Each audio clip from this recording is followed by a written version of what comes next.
मोनू मानेसर जो नेपाल में छुपा बैठा है, ठीक, भागा हुआ है। और जैसे मोनू मानेसर को बचाया जा रहा था, और मोनू मानेसर से मेरा सवाल है, तुम बताओ कि क्या तुम परिवार वाले नहीं हो?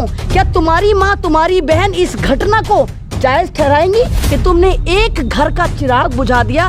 तुम्हें मालूम है कि उनके पीछे कितनी जिम्मेदारियां थी। माँ की जिम्मेदारी तो, बाप की जिम्मेदारी तो, भाइयों की जिम्मेदारी तो, भतीजों की जिम्मेदारी तो, अपने बच्चों की जिम्मेदारी तो, अपनी बीवी की जिम्मेदारी। इतने गरीब लोग थे। अगर तुम्हारी माँ इस घटना को सही जायज करार देती है, जो कि नहीं देना चाहिए, तुम्हारी बहन, तुम्हारी बीवी जायज करार देती है कि तुमने ये जायज काम करा, तो मैं समझूंगी कि शायद आज भारत से ममता भी रुखसत हो गई, ममता की भी मॉब लिंचिंग हो गई। ये पार्टी तुम्हारे लिए कुछ नहीं करेंगी, सिर्फ तुम्हें बेवकूफ बनाएंगे, और एंड ऑफ द डे ये सारी की सारी भगवा चोला पहनकर मंदिर पे तो, मस्जिद पर तो, इस पे तो, उस पर राजनीति करेंगे। कोई गाय पे करेंगे, कोई किसी पे करेंगे। तो हमारे लिए कोई वफादार नहीं। हमारी उनकी गाँव गए थे, क्या आपने देखा, क्या माहौल है वहाँ का? पहली बात तो एक, जब हम गांव में जाकर देख रहे हैं, पूरे गांव में मुझे एक गाय नजर नहीं आई। तो ऐसे लोगों को, ऐसे मुसलमानों को आप गाय के नाम पर मॉब लिंचिंग करके मार देते हैं। तो मुझे तो यही समझ नहीं आ रहा, मोनू मानेसर के दरिंदों से, मोनू मानेसर से मेरा सवाल है कि आप बताओ, और तुम बताओ कि क्या तुम परिवार वाले नहीं हो? क्या तुम्हारी माँ, तुम्हारी बहन इस घटना को जायज ठहराएंगी कि तुमने एक घर का चिराग बुझा दिया? तुम्हें मालूम है कि उनके पीछे कितनी जिम्मेदारियां थी। माँ की जिम्मेदारी तो, बाप की जिम्मेदारी तो, भाइयों की जिम्मेदारी तो, भतीजों की जिम्मेदारी तो, अपने बच्चों की जिम्मेदारी तो, अपनी बीवी की जिम्मेदारी।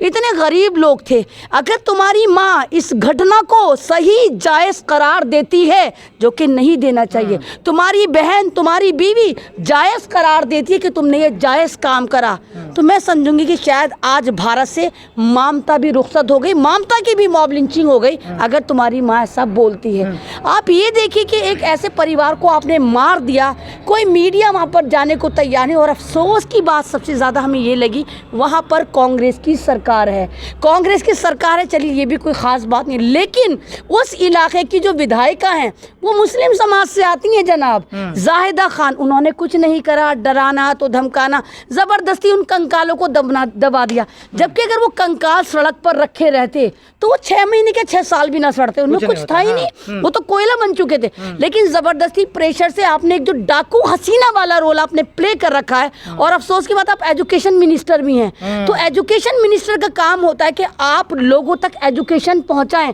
उस गांव में कोई स्कूल, कोई डिस्पेंसरी, कोई मदरसा कुछ नहीं है, तो क्या वो इंसान नहीं है? मुसलमान तो छोड़िए जनाब, वो इंसान है। लश्कर मीडिया नोएडा का अपना नाम दिया, गौ तस्कर की बात कह रहे हैं। क्या अगर उनका घर देखा होगा, परिवार देखा होगा, क्या उनकी ऐसी हालत है कि गौ तस्कर है, बहुत पैसे कमाया गाय बेचकर? अरे उज्ज्वला योजना तक नहीं है जिसका मोदी जी ढिंडोरा पीटते रहते हैं। माँ टूटे फूटे गैस के चूल्हे तो बहुत दूर की बात, टूटे फूटे ईंटों के उन्होंने चूल्हे बना रखे, जिसमें मेरे ख्याल से 2 वक्त का खाना भी बमुश्किल तमाम मिलता होगा।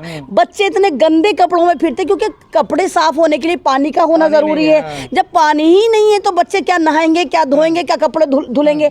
और उनके घर में मतलब डबल बेड, सोफा सेट, कुर्सियां तो बहुत दूर की बात है जनाब, पलंग तक नहीं थे, पन्नियों पर बैठे थे हम। ये जो प्लास्टिक की पन्नियां नहीं आती, जो आप ये देखिए कि पानी से बचाने के लिए लोग तिरपाल पर डालते हैं, वो पन्नियां नीचे बिछी हुई थी। मतलब जो परिवार इतना गरीब परिवार है, तो आप कौन से मुसलमानों को डरा रहे थे? आप मुसलमानों की कौन सी रीढ़ की हड्डी तोड़ के आप मुसलमानों की अर्थव्यवस्था को जमीन पर मिला रहे थे? पहली बात। दूसरी बात, सेंटर में आपकी सरकार, हरियाणा में आपकी सरकार। तो मैं बार बार आपके चैनल से लगातार यही कह रही हूं, तो मुझे बताइए, वो माँ जिसको आप माँ कहते हैं, तो वो आपकी उत्तर प्रदेश में माँ, आपकी पंजाब में माँ, आपकी हरियाणा में माँ, मध्य प्रदेश में माँ, बिहार में माँ, लेकिन मेघालय में वो आपकी माँ नहीं है, कर्नाटक में वो आपकी माँ नहीं है, गोवा में वो आपकी माँ नहीं है। वहां पर आप अपनी माँ के साथ धंधा करते हैं और काट कर खा जाते हैं। मेरी माँ है, तमाम स्टेट में मेरी माँ रहेगी। और दूसरी बात, जब हम जो है, अब हम देखते हैं कि हमारे प्रधानमंत्री कभी नाम चेंज कर रहे हैं, तो कभी दिफाई चेंज कर रहे हैं, कभी कानून चेंज कर रहे हैं। तो ऐसा क्या है जो आपकी माँ है? तो हम तो बचपन से ये पढ़ते हैं, the cow is a PAT animal. तो वो पैट एनिमल कैसे हो गई? वो तो आपकी माँ है। आप कहिए कि जो गाय से हमारी माँ, गाय से गाय नहीं, माँ से माँ बोलिए, और माँ की जगह उसकी तस्वीर लगाइए। आप तो खुद कह रहे हैं cow is a PAT animal, है ना। और दूसरी बात, जितने भी आप ये देखिए, जितने भी गौशाला हैं, वहां भी आपने एक नया केस देखा होगा कि इन्हीं के लोग सल्फास खिला खिला के अपनी माँ को मार रहे हैं ताकि 10,000 में उनकी हड्डियां, तो उनकी चमड़ी, तो उनका मांस बेचा जा सके। सवाल ये है कि अब जैसे मोनू मानेसर के समर्थन में पंचायत बैठाई जाती है, लेकिन अभी कुछ हाल में एक वीडियो मैंने शूट किया है, वो लोग कह रहे हैं कि जो हरियाणा के लोग हैं, जो 36 बिरादरी के लोग हैं, वो जुनैद नासिर के इंसाफ के लिए लड़ेगा और साथ है उनके। तो लोग साथ भी तो आ रहे हैं, जो उनके समर्थन में है, नासिर के भी समर्थन में आ रही है। नहीं, आप ये देखिए ना कि 100 गांव के लोग पंचायत करते हैं एक दरिंदगी के खिलाफ, एक जानवर के नाम पर 2 जिंदगियां कुर्बान कर दी जाती हैं और लोग जो है उन दरिंदों का साथ देते हैं। तो ये तो वही है कि लगे कि आग तो आएंगे सभी मकान जद में, है ना। तो ये अभी तो ये शुरुआत है। जब दरिंदों को खून पीने की आदत हो जाती है तो ना वो तेरा घर देखते, ना वो मेरा घर देखते, ना वो हिंदू देखते, ना मुसलमान देखते, वो फिर खून पीते हैं। और जिस तरह भी आप देखें कि जैसे मोनू मानेसर को बचाया जा रहा था, और अभी भी आपको पता है कि सूत्रों से पता चल रहा है कि मोनू मानेसर जो नेपाल में छुपा बैठा है, ठीक, भागा हुआ है। और जो एक स्कॉर्पियो पकड़ी गई है, जो वहां पर एक गौशाला में पकड़ी गई है, वो पुलिस की नाम पे निकली हुई है और पुलिस लगातार डिनाई कर रही है कि जी हमारी थी लेकिन हम बेच चुके थे। किसको बेची नहीं पता, पेपर का है नहीं पता, लेकिन वो गौशाला में खड़ी है और वो मोनू मानेसर यूज करता था। जब उस गाड़ी की जांच पड़ताल करी गई तो उस पर खून के धब्बे थे। उन खून के धब्बों को जब लैब में चेक कराया गया तो वो आपको यकीन नहीं होगा, वो नासिर और जुनैद का खून था। और मैं लगातार आपकी वीडियो में भी कह रही हूँ, लगातार मैं वहां भी कह कर रही हूँ कि इस मर्डर में पूरा का पूरा शासन, तो प्रशासन, पुलिस, महकमा, सरकारें सब शामिल हैं। मोनू मानेसर जैसे पालतू 2 कौड़ी के आदमी की औकात नहीं हो सकती कि वो जाए और ऐसे 2 युवकों को उठाए और मॉब लिंचिंग कर दे। सरकार बंदूक भी तो उनको दे रही है, लाइसेंसी बंदूक है, लेके घुमा रहे हैं ना। तो कहीं ना कहीं समर्थन तो है किसी नहीं, मोनू मानेसर तो खुद ही कह रहा है कि अगर कोई भी मुसलमान गाय काटेगा या बेचेगा तो हम उसको जिंदा काट देंगे। हु आर यू, कौन हो तुम जो काटने की बात कर रहे हो? बीजेपी के लोग बात करते हैं कि बच्चा बीफ देंगे मेघालय में, कह रहे हैं। आप ये नहीं, तो आप एक बात बताएं ना, हिंदुस्तान में जो बीफ एक्सपोर्टर हैं सारे के सारे क्या नॉन मुस्लिम नहीं है, पंडित है तो जैन है। और दूसरी बात, आप हिंदुस्तान में याद आइए यहाँ की, जो आपको पता है, क्योंकि सास भी कभी बहू थी, स्मृति ईरानी जी हैं, इनकी बेटी का रेस्टोरेंट पकड़ा गया था जहाँ पे यम्मी यम्मी टंग, काव टंग थी। गोवा में आपको याद होगा पिछले साल कितना ड्रामा हुआ था। तो यानी आप अपनी माँ की जबानें काट काट के यम्मी टंग के नाम पर बेचें तो 100 खून माफ, लेकिन मुसलमान को आप जबरदस्ती फंसाने की कोशिश करते हैं झूठे मुकदमों में। हम तो लगातार कह रहे हैं भैया आप ऐसा कानून बनाइए कि आपकी माँ आपकी माँ रहे और वहां पर पले, और अगर कोई भी ऐसी एक्टिविटी करता है तो आप देशद्रोह के मुकदमे लगाइए। और जिस मुसलमान को आप बदनाम कर देंगे, मुसलमान गाय खाते हैं, ओखला में 2-2.5 हज़ार गाय, मैंने आपके चैनल से पहले ही बताया था, अब भी हैं जिनको कोई मुसलमान नुकसान नहीं पहुंचाता, उल्टा हम उनको रोटी खिलाकर आते हैं। एमएल साहिबा, तो ये जो घटना हुई ये एक बार फिर साबित करती है कि हिंदुस्तान में मुसलमानों के खिलाफ जो नफरत है वो बढ़ गई है और बढ़ती चली जा रही है। देखिए, नफरत फैलाने के पीछे पूरा एक सिस्टमैटिक के तौर पर पूरा एक सिस्टम काम करता है।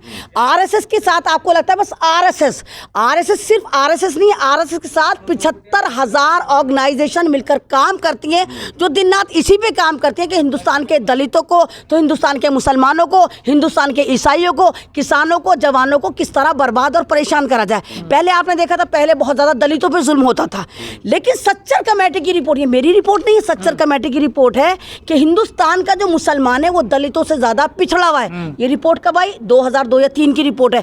यानी 20-22 साल पहले सच्चर कमेटी की रिपोर्ट कह रही है कि भारत का मुसलमान इस वक्त दलितों से भी ज्यादा पिछड़ा है। तो जो जुल्म दलितों पर होता था वो आज मुसलमानों पर होता है। उस वक्त कांग्रेस की सरकार थी, उन्होंने तो कुछ नहीं किया। नहीं तो भाई सारी की सारी सरकारें शामिल होती है जुल्म में। ये हम बीजेपी को मुंह भर कर नहीं कोस सकते। हम तो खुद कह रहे हैं, हरियाणा के अगर लड़के थे तो मारा तो राजस्थान में था। तमाम कांग्रेसी लीडर वहां जाके कह रहे थे कि हम इंसाफ दिलवाएंगे। भैया कैसे दिलवाओगे? तुम्हारी तो सरकार है, डबल इंजन की सरकार थोड़ी है कि या दिल्ली के केजरीवाल थोड़ी है जो कह देंगे पुलिस मेरे हाथ में नहीं है। तो मतलब राजस्थान में अगर मुसलमानों को इंसाफ नहीं मिल रहा तो यहाँ पर नाकामी किसकी है? कांग्रेस की। और राजस्थान के, हरियाणा के बारे में मुझे पता चला था कि सर्वे निकल कर आ रहा है कि हरियाणा में कहीं ना कहीं जो है वो बीजेपी लूज कर रही है, शायद हार सकती है। इसीलिए इन्होंने एक टारगेट करा 2 मुसलमान युवकों को जो बराबर के इलाके के थे। उन्होंने ये एक नैरेटिव सेट करा कि देखो राजस्थान के मुसलमानों को तो हम जब चाहे तब मार सकते हैं, लेकिन हमारी औकात इतनी है कि हम राजस्थान से मुसलमान, हरियाणा के तो कभी भी मार दें, हम राजस्थान के मुसलमानों को भी उठाकर मॉब लिंचिंग कर सकते हैं। और शासन प्रशासन इवन राजस्थान में जो कांग्रेस जो सेकुलर कहती है वो भी हमारा कुछ नहीं बिगाड़ सकती। हाँ, कोई आखिरी सवाल कर रहा हूँ। मुसलमानों की आपने बात की, मुसलमान लीडर, मुसलमान जो सोशल एक्टिविस्ट कहते हैं अपने आप को, वो लोग गए और रो के आए हैं वहाँ से, उन्होंने फोटोज भी खिंचाए, वीडियोस भी पढ़ी, दुआएं भी की, लेकिन उसके बाद फिर खामोशी हो जाती है। नहीं देखिए, आप वहाँ रोकर आए या दुआएं मांग कर आए, बाद में वो वीडियो डिलीट भी हो गई, कैसे हुई नहीं पता। तो दुआएं मांगने से क्या उस फैमिली का कुछ हुआ? आप सोशल एक्टिविस्ट का मतलब ये नहीं कि आप चैनल पर आए भौकम भागी शुरू कर दें आप सोशल एक्टिविस्ट हैं। सोशल एक्टिविस्ट का मतलब है कि आप जमीन पर जाएं, आप उन मुद्दों का निवारण करें कि उन मुद्दों का क्या हो सकता है। हम गए थे अपनी टीम के साथ, हम पूरी अपनी लीगल टीम लेकर गए थे। हम हाई कोर्ट सुप्रीम कोर्ट के लिए हम कहकर आए थे कि हम पूरा एक वकालतनामा साइन करा कर लेकर आए थे कि मैं अमन रिजवी और मेरी पूरी टीम इनका फ्री में केस लड़ेगी सुप्रीम कोर्ट में। हम उनके परिवार को एएमयू की तरफ से एजुकेशन फ्री देकर आए थे। तो हम ऐसा तो नहीं गए थे वहाँ भौंकने चले गए थे और भाग कर हम आ गए।